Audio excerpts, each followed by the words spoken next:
In the Stands podcast, coming back at you. Andy Roberts, Jason Loggins, special guest Andrew Hartfield on here today this morning.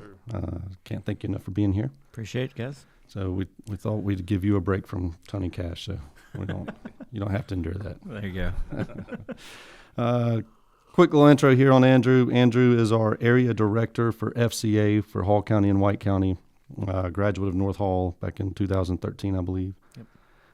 Husband to Emma and 3 children, Brian, Henry, and Cammie Jo, who was not even a year yet, correct? Well, yeah, Cammie Jo will be due in July. She's due in July. Due in the July, yeah. Wow. So, yeah. Yeah, so you'll definitely have a house full then. Oh, yeah. Well, yeah. It's crazy right now. We got 3 and 2, and it's getting tight already. Oh, yeah, definitely. Well, Andrew, again, thanks for being on here. FCA, we know is so important to the community, and one reason we thought it'd be great for you to be on here to talk. I know FCA when I was in high school was around. I went a little bit. I can't say I was involved, but I've got 3 sons now. All are involved in it and play sports, and so I started thinking, not too long ago, I know what FCA is. I pretty much know what it stands for, but I don't really know. I don't know everything you do and the outreach you have. And so I just started thinking, we started talking, well, that's probably a lot of the community. They know FCA, but they don't know. Yeah. And so we just thought it'd be great to have you on here, tell the community a little bit more about you, and just get that word out. I appreciate it. Yeah, I appreciate y'all having me on. And yeah, I'll kind of start big picture and then kind of zoom in locally. Sure. Big picture, FCA has been around for about 71 and a half years. A man named Don McLennan started FCA, and the premise is very simple.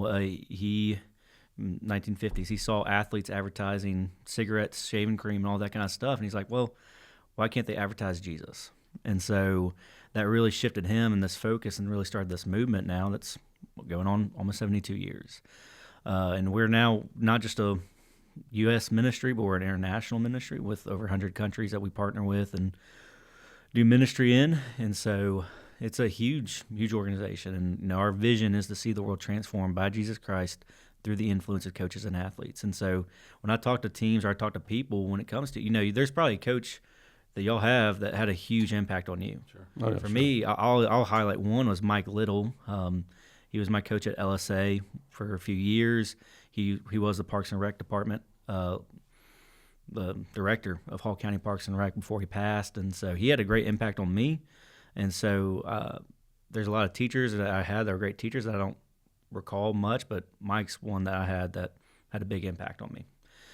And so that's the same way we're looking at with FCA as a ministry, is that we have coaches that have influence and athletes that have influence that we want to use for transformation in Jesus Christ for the glory of God. And so that's really the big picture. And we then try to reach every coach and athlete to have them grow in relationship with Jesus Christ and His church. And so that's really the big picture of what we're striving for. Locally, again, Hall County, White County. And I tell people Hall County is probably one of the best places to do ministry.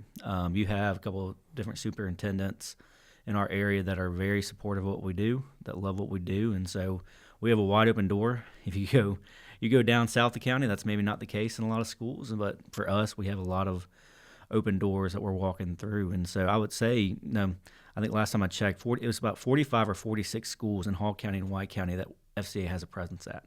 That is elementary, middle, high school, and our 2 colleges, Truett McConnell and Brenau University. And so it's really cool for us to step into these spaces and even go to an elementary huddle. Like I know Brooks is at Lanier, and I go to visit them a couple of times. It's really fun. I mean, it's a huge group. They're doing a great job.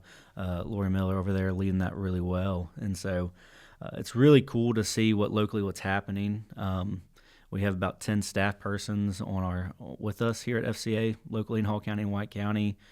Again, striving. A lot of them have been hired in the last year, and so striving really to plant seeds and see growth come in the next couple of years as these guys are starting to settle in, do ministry. Because really a big focus for us locally, and that's what I tell guys when I'm hiring them, is our biggest focus is going to be team ministry. And that's, I love our huddles. I want those to go well. I want those to go strong. But frankly speaking, I look at even a North Hall, Which, fun fact, North Hall's FCA has been going on for about 40 years. Wow. Brian Rochester had told me he was part of the origin of that, and he couldn't remember specifically, but it was either 1988, 1989. So FCA will be about 40 years coming up soon. And so FCA at North Hall is great. I mean, you have some strong leaders at North Hall FCA, which was very, very evident and very thankful for that the last few weeks, obviously, with what's happened. But, frankly speaking, that FCA huddle only has maybe 40, 50 kids that come consistently on a weekly basis. North Hall, which is like our smallest public school in the county, has maybe 1,100. So we're talking percentage-wise, we're only reaching 0.5% of the school. And so one of the things we're focusing on as a ministry is going to these teams. And so for me personally, one of the things I do is I'm a character coach for North Hall boys soccer. And there's another guy that comes with me, and we go weekly. We give a devotion before practice. We're there for games. We're there to reach every coach and every athlete on that team. You got, just on varsity alone, you got just 20 guys, all right? So we've almost doubled our reach now when you include JV in that. So you got 40 guys that we're reaching, going after through team ministry specifically. Another highlight, too bad Cash isn't here to hear this, but he had a guy, he's now our Cherokee Bluff rep, and he got to do that with basketball this past winter, and had a great time leading a Bible study with those guys, doing devotions with those guys, and really building relationships and planting seeds and strengthening the believers that were on that team. And so that's really the goal of our ministry locally, is to do team ministry, is to really focus on reaching every coach and athlete by going to them, sharing the gospel, sharing these very important truths, really. And really, when we talk about character development, well, I don't really think character development doesn't happen without the transformation of Christ first. And so we really emphasize that part. We're not just a character development ministry. We are a Jesus Christ-centered transformation ministry. And so that's really one of the big pictures locally that we have. It's a beast. When I took this role a couple of years ago, I did not maybe know what I was getting myself into. And so, but it's been such a joy to do this and to go to these schools and meet some great people. And so I've really enjoyed it. And there's so much with FCA. I have to kind of slow down my new staff because they get bombarded with all this new information that, again, most people only know about these huddles at FCA. And there's so much more. We have a all abilities ministry. There's a camp down in Jackson County for all abilities, so those with physical disabilities or whatever it may be that they can go participate in that's specific for them and their needs. And then we have club and league sports. We have a FCA baseball over in Dawson County, Lumpkin County area that Sebastian Dunn runs. And so, I'm barely scratching the surface just about how big our ministry is. I'm thinking through all this as you're talking. GHSA, GIA, are they partnered with you at all? Are they involved at all? I guess I'm sitting here thinking as you're saying all this, through the season as playoffs start for these things, if you're there speaking, ton of athletes. Yeah. So I'll highlight actually our wrestling. So we have a FCA wrestling specific ministry led by Trevor Ramos, and if for any wrestlers out there, they probably know that last name Ramos. His dad was a coach at Collins Hill for a couple of decades and legendary coach from what I've been told. I'm not a wrestler, so I don't know specifically, but yeah, so at the state championships, which I can't remember where they were, they got moved. They weren't in Macon this year, somewhere else. But Trevor and one of our staff members, Garnett, a couple other people were there at the wrestling championships, and giving out hundreds of shirts, hundreds of Bibles, getting to speak to players and to wrestlers and coaches before they competed and everything before the day. And the pictures were great. Just how much ministry was happening that weekend of the state championship. So I think a lot of them, they're very welcoming to us. I know we have similar hospitality rooms set up for softball down in Columbus. I think there's been stuff for basketball down in Macon. So yeah, definitely a warm embrace there. And so, yeah. Good. I think that'd be such a great opportunity. Not speaking for FCA and all of them, but at the same time, what a great opportunity for as many athletes coming through there. Yeah. Sure. Are you guys, and this is another great thing about the organization being around, course, I don't want to get into it. That's a whole nother day. But all the governed and sanctions in the school system, as far as praying, not praying, things like that. It's a fine line. I mean, yeah, sure. and that's really where we come back to really being a student-led ministry. Like when you get into some of that legality stuff, that's a big emphasis for us. They're like, when you look at a lot of these huddles that happen on campus, like the emphasis is that they're student-led. So you have like your son Lewis, who leads a lot of that. Like Lucas Martin, who's the teacher sponsor for that. I mean, Lucas is great. I told you I've known Lucas for a long time. Went to high school with him. But really, it's Lewis and Catherine Rowland Williams on the girls' side that really are leading that ministry out, and which I think has the greater impact. Like, teachers are great, and again, coaches have great influence. We've already talked about that, but really, how cool is it that your peer is really leading this out, like Lewis and like Catherine Rowland, other students that are leading it out? I think it's going to have greater impact, and so, yeah.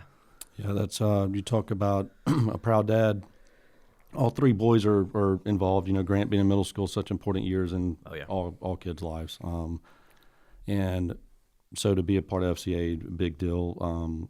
And then watching Lewis, who goes to speak at Linear some. Yeah. And so watching him speak to his little brother and, seeing the excitement on Brooks's face just when Lewis is going to be there is just a big deal.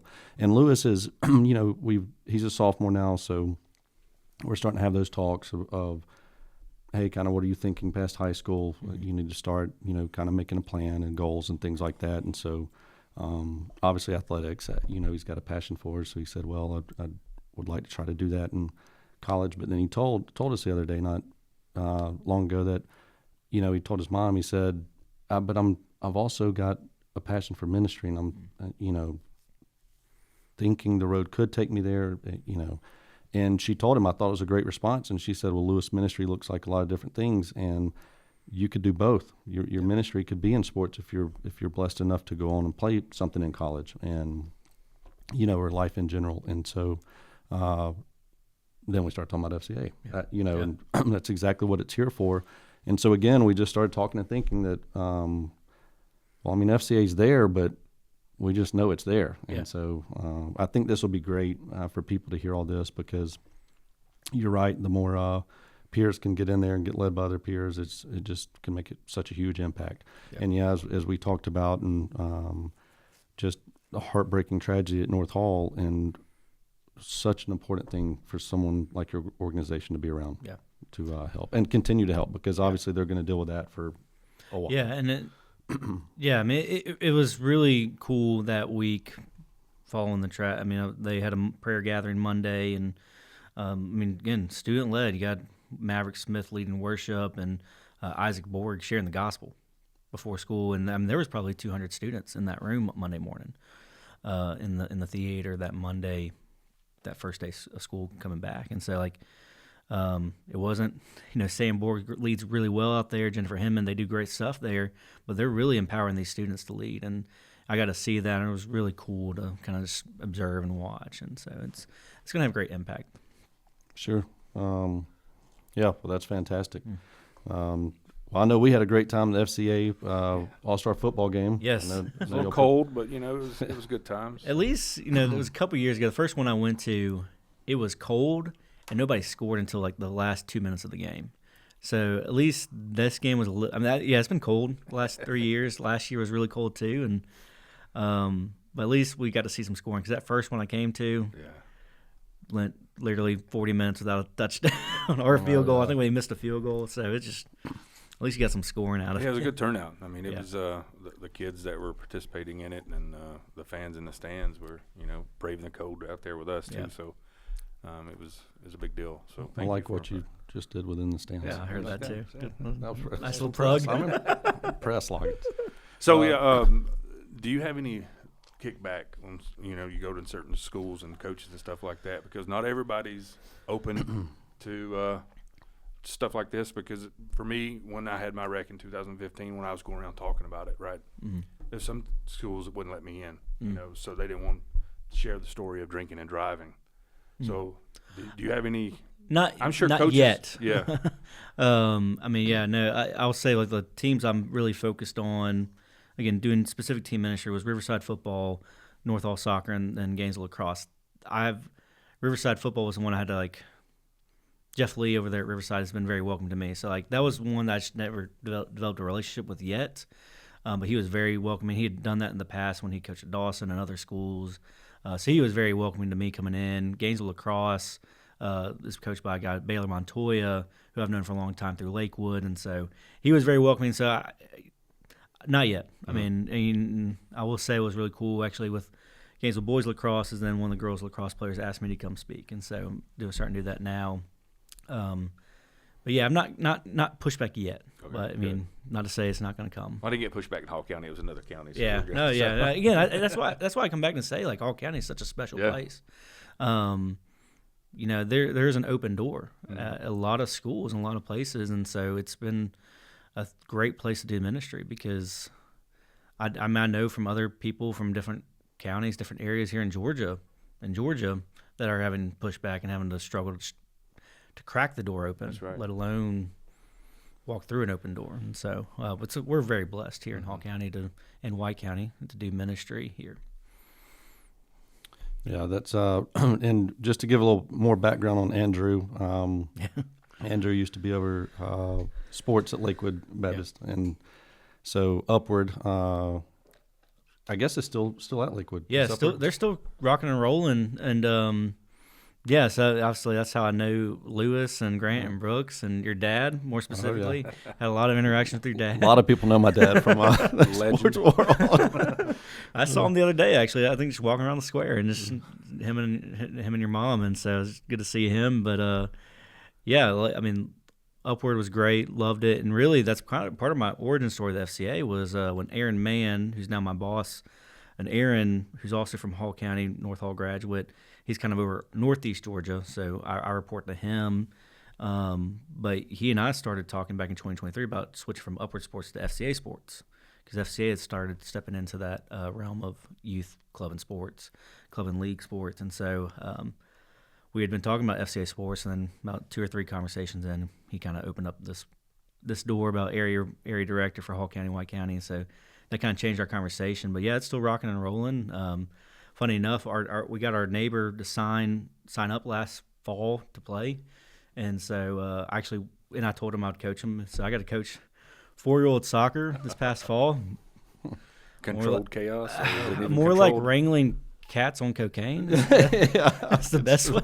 And what was kind of funny was then our neighbor they quit 2 weeks into the season, and so like the one person I knew on this team, the one person I was here to coach, they were gone. Hung you out to dry.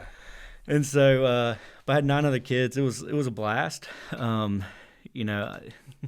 We obviously don't keep score and Upward, and I know that can rile a lot of people up, but I could tell we were not doing very well when we're kicking off like 6 times per period, and it's like, yeah. So there's probably some games we lost like 40-4.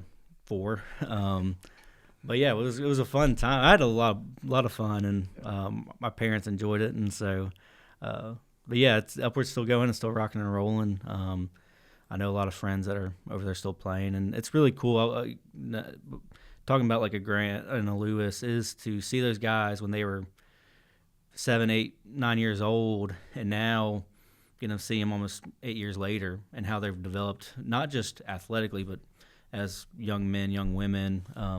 Has been really cool to kind of still be in this community because as a younger millennial like myself, we're so much like wanting to move on to the next thing and like stay somewhere for 3 years, and that, I think it's just kind of a cultural thing with people my age. But when you actually get to set roots in for now 10 so years, like you're really getting to see really cool stuff and really cool growth, and the Lord's really blessed that to see someone like Lewis, who I remember as a 4th grade, 5th grade, slinging it as a quarterback there at flag football. Just kind of see how he reacted to adversity and all that kind of stuff, and not maybe the best way to react to adversity, but now he's matured and grown up, and you're seeing him handle that well now. So it's really cool. Definitely. Which is, again, another great organization.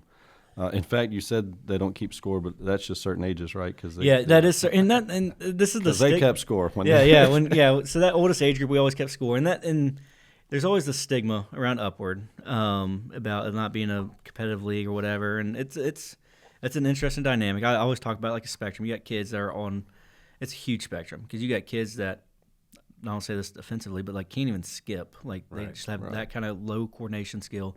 Then you have a Grant that can, or a Lewis that can sling it, and these guys that could be playing much higher level flag football or playing AAU or city basketball or whatever it is. And so that's the weird dynamic you have to face with Upward is a spectrum of kids that literally no athleticism whatsoever in their body, and then kids that are just elite. But the advantage to Upward, I'm sure this was for you and Allie, was that it's one night a week, consistent schedule. 100%. Yeah, and that was always, it was the catch-22 because I'd always have coaches come back and say like, hey, can we add another practice? I'm like, man, a lot of these parents come because it's one night a week. And we were very consistent because I know of other friends that have coached with county, and you're practicing at Mulberry this week on a Tuesday, and then you're practicing at East Hall on a Thursday this week. But no, you knew your son's practices were on Tuesday at 7 o'clock every single week, and then their games were going to be at 12 o'clock or 1 o'clock every Saturday. That was my dad. So Yeah. he started coaching, and he'd immediately, all right, son, they're giving us the field, Tuesday at 6:30. So where else can we get a field for, Your two dad more was nights? definitely one of the ones that And pushed that envelope. I said, Dad, no. And I said the same thing. I said, a lot of these parents, it's because it's one practice a night and all that. And to be honest, Alice and I are some of those parents. Like we don't want to be out here 3 more nights a week. Well, we got to practice. I said, everybody's practicing one night a week. It's gonna be fine. Yeah. But that that's what led me into that, is just saying, watching you around that, and you nailed it with, especially with the just different levels, I guess, of talent of athletes. I thought you did a great job, and especially, we all know when it comes to sports, it doesn't matter the organization or whatever. There's competitive drive there, and so handling that sometimes, even if it got too competitive. But I always thought Upward was definitely always competitive enough. Yeah, I would always argue it was a very competitive program. Again, there's that stigma, but again, like you can attest as a parent. Like, and y'all played basketball too, right? So and I know you coached a year or so, and with Brandon Smiley, COVID era. and it's just like it gets intense, and definitely. it's a fine balance, and you gotta embrace it. And actually, something that was shared with me a couple of years ago, and is talking about competition is a good thing. Yeah. It is not something to be shied away. And biblically speaking, competition is not condemned. It's actually used as an example. You look at 1 Corinthians 9:24-27. It talks about Paul uses athletes, uses sports as a reference, obviously to the spiritual thing. And it's been a great gospel opener for me, is to be like, hey, I'm going to paraphrase because I don't have it pulled up right now, but don't you know that every runner in a race runs to win a prize? And the transition comes, they run to reach a perishable prize. We run as Christians to reach an imperishable prize. And so that kind of opens the door for a gospel presentation. But biblically speaking, competition's good. It's a good thing. And it's one of those things you have to embrace and step into. And so, yeah. Yeah, well, fantastic. I know you're a soccer guy, so I do want to ask, and not to spoiler alert for everybody, but here in the next week or two, we're actually going to have Johnson's soccer coach on. That's awesome. Yes. So, and as Loggins has said a lot, and we'll talk about it when he comes on, the ironic thing is that's kind of where the idea of this podcast developed is, they just did not get, we feel like, the recognition they deserve for everything they've done. And so Loggins. Not to cast stones or start little fires, but my mom even talked about that. My mom's a teacher at North Hall High School, so in the whole county system, and she talked about that, their first state title or so, or the 2022 state title, very little recognition even within the county. And you look at now, and I'm getting to talk to the coach tomorrow, Frank Zamora. I'll talk to him tomorrow, and I have great respect for Frank, because that's an elite program over there. That's not just a standard here in county or in Georgia, but nationally. That's a standard program. And you look at a graduating class last year that all they knew was state championship games. 3 state titles in 4 years, and lost in the state championship the other year. That's an elite program. I think, I'm going to go ahead and tell you, I never played 1 minute of soccer in my life. I could tell you maybe a lot of the rules, a handful of the rules. I could not tell you all the rules. Most soccer parents can't even tell you half the rules anyways. Sure. Don't worry. But it's still, with me saying that I think it's one of the best programs to ever come out of Hall County. and may be the best program to ever come out of Hall County. I mean, you look at Zamora. Zamora's, locally speaking, he's our most decorated coach. I mean, we've talked about some other coaches in the area, but they've been guys that moved in and won elsewhere. Hall County. Frank's been at Johnson for probably over 10 years because he was part of that 2018. He was an assistant coach in 2018 when they won the state title. So he's been around, and so he's an organically grown, legendary coach here in our area. So, And no, we agree with you. We've heard the same things, and that's when Loggins said, "Okay, I think it's time for the." We've kind of been talking about it, and he'd had this idea, and he said, "This is crazy," and that's what was final straw. He's like, "I'm Johnson. This community doesn't even hear 10% of what they need to hear about this program and what it's done." And so, and I've been to a few games, and like the game to go to is Gainesville Johnson end of the season. We'll be there. Yeah. Oh yeah. And I was there last year when I was at Johnson. I mean, there were not many empty seats. Yeah. I mean, I know Johnson's a one-sided stadium and all that. But you can fill it up. Though. But you can fill it up, and it was full for Gainesville Johnson. It was a heck of a game too. I can't remember. It finished tied and went into penalties. I think it was like 2-2 and went into penalties. And I mean, it was a fantastic game. We're going to be there, which I think this year's at Gainesville. Yes. Should be. Should be. And the biggest thing there is just because I think they're still going to probably fill that place up. Oh, because Gainesville Stadium, if people don't know, is massive. You got not many other places. You got double-decker stands there, and Gainesville Coliseum, I think. Yeah. But yeah, so they're probably going to fill that up. Yeah. We're actually looking forward to that. Yeah, we put that on the schedule here a few weeks ago. So, all right. So then I've got to ask. We always ask Jordan or LeBron, but I'm going to ask you, Ronaldo or Messi. So for or somebody else. That's definitely the discussion. For reference, I will say I'm a rather short guy, so I kind of like to go towards Messi because Messi is like 5'6". No, he may be 5'4". So I got to go with my short brother there. Messi's special. I mean, Ronaldo's special too. I don't really get into that debate, but I typically go Messi just because. Yeah, I mean he's pretty impressive. And I'll say too, it was 2024. Argentina was playing in the U.S. and playing in Atlanta, and my dad and I got there. I can't remember who they were playing, but we got to go watch them play, and like I was swept into the magic of Messi. Like he touches the ball, you just hear the whole stands. I mean, you got 70,000 people in Atlanta, not Mercedes-Benz, whatever it's called. They're it is Mercedes-Benz. That's right. Right. That's right. Yeah. You get 70 people just kind of go, Messi's on the ball. And he had one shot that was so close, but not like I just wish it went in just to hear the eruption. Messi's special. Was hopefully going to see Ronaldo actually in a couple weeks because Portugal's coming to Atlanta in a couple weeks, but Ronaldo's hurt. So I'm going to unfortunately miss out on Ronaldo. But yeah, Messi's pretty special. And Messi, again, I'm learning all this, but and I'd heard ended up playing, but he doesn't play on turf a lot of times, right? So he typically avoids it. He's played a couple times because I think he's been in Miami now. I think this is his third season, so he's definitely played. I think once on the turf at Atlanta, but it's understandable. I can't find a soccer player that likes playing on turf. Yeah. I will say going back to my upward days as an administrator, I wish we had turf because I know the weather and all that's always the fine balance for coaches and administrators is like you hate turf, but if it pours three inches right now, you can still play tonight.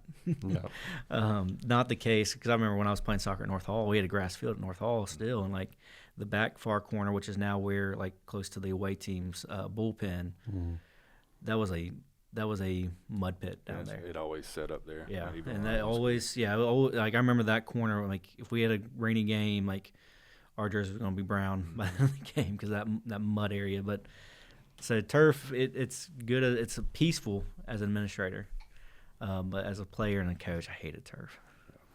World Cup, you going? Yeah, have you seen those prices? Yeah, I know.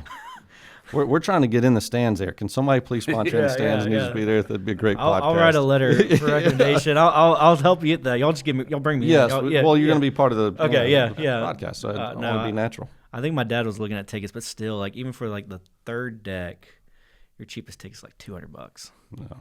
One ticket, $200. I would and I can't say I'm a soccer guy, but I would love to experience the atmosphere of a World Cup. I've always wanted to do it. Yeah. And now it's going to be so close. We've got to find a way. Yeah. We'll see. Well, again, Andrew, this has been great. I can't thank you enough, one, for what you're doing, for what all that you do for this community. And again, you're right. It's this day and time especially, it's so important to have something like this and to have so many students in the county and in White County and still not really getting near the outreach that you could get. So hopefully that continues to increase. Any way we can help you, we're definitely will. So I appreciate it. And I can't thank you enough for being on the podcast.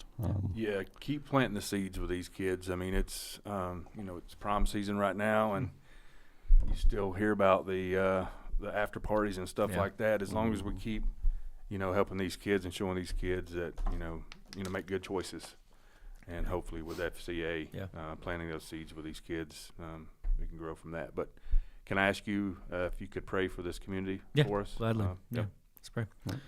Father God, you are good. You are gracious, Lord. Thank you for your kindness and love towards us. Lord, I pray continually for our area, Hall County, White County, Father, that you would continue to use men and women for your glory. You'd use the influence that coaches and athletes and people in our community have, Father, to share about the gospel, share about the transformational work of Jesus Christ, Lord, and that more and more people would come to know you, that every knee would bow and every tongue would confess that you are Lord. So I pray, Father, that you would continue to stir up people for your glory, stir up people to know you and love you, Lord, and to make your name known here in Hall County, White County, across Georgia, and our country and our world, Lord. We pray this all in the mighty name of Jesus Christ. Amen. Amen. Thank you. Appreciate it, guys. If you like this episode, please like, subscribe, and follow us on Instagram, Spotify, and YouTube, In the Stands Podcast.